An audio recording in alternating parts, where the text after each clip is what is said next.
Have you ever wondered what it really means to love selflessly and unconditionally? How can we understand love in a way that reflects God's own heart for us?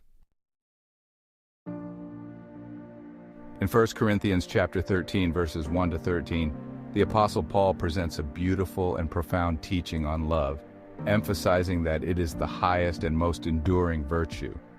Paul describes love's qualities, revealing that true love goes beyond actions or spiritual gifts. It is foundational to the life of faith. This chapter, often referred to as the love chapter, aligns deeply with Jesus' teachings on love, reminding us that love is the essence of God's character and the heart of His commands. John chapter 13, verses 34 to 35, captures Jesus' command to His followers. A new command I give you, love one another. As I have loved you, so you must love one another. By this everyone will know that you are my disciples, if you love one another. In 1 Corinthians chapter 13, Paul reflects this teaching by showing that love is the distinguishing mark of a follower of Christ. Jesus' words remind us that love is not only a feeling, but a defining characteristic that identifies us as His disciples, showing the world the true nature of God's love. In verses 1 to 3, Paul emphasizes that without love, all spiritual gifts are meaningless. He says that even if he could speak with the tongues of angels or have the gift of prophecy but lacks love, he is nothing.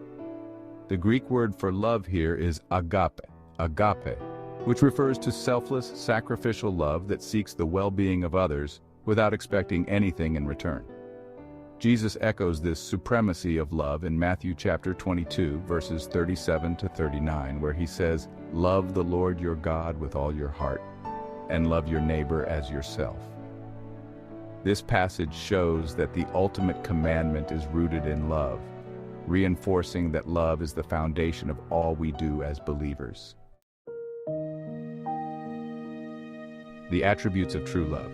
Verses 4 through 7 describe the characteristics of love, highlighting that it is patient, Greek makrothumai, kind, Greek krestoetai, does not envy, Greek ouzeloi, is not proud and keeps no record of wrongs, Greek logizetai to kakon.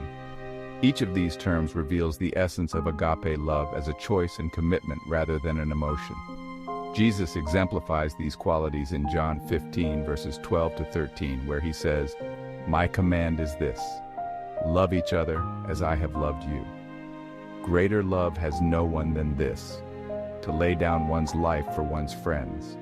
Jesus' ultimate act of laying down His life is the highest expression of agape love, which calls us to selflessness and forgiveness, reflecting God's love in action. Love's eternal nature.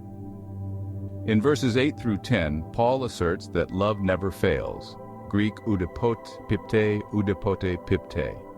Spiritual gifts, such as prophecy and knowledge, are temporary and will eventually pass away, but love is eternal.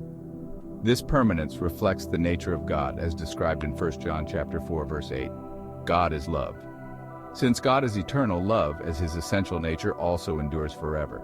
Jesus also emphasizes this eternal quality of love in Matthew 5, verse 44, where He teaches, "Love your enemies and pray for those who persecute you."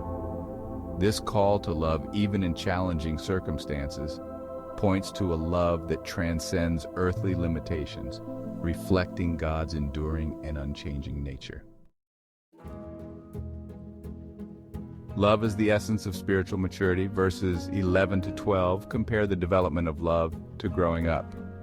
Paul says that when I was a child, I talked like a child, but when I became a man, I put the ways of childhood behind me.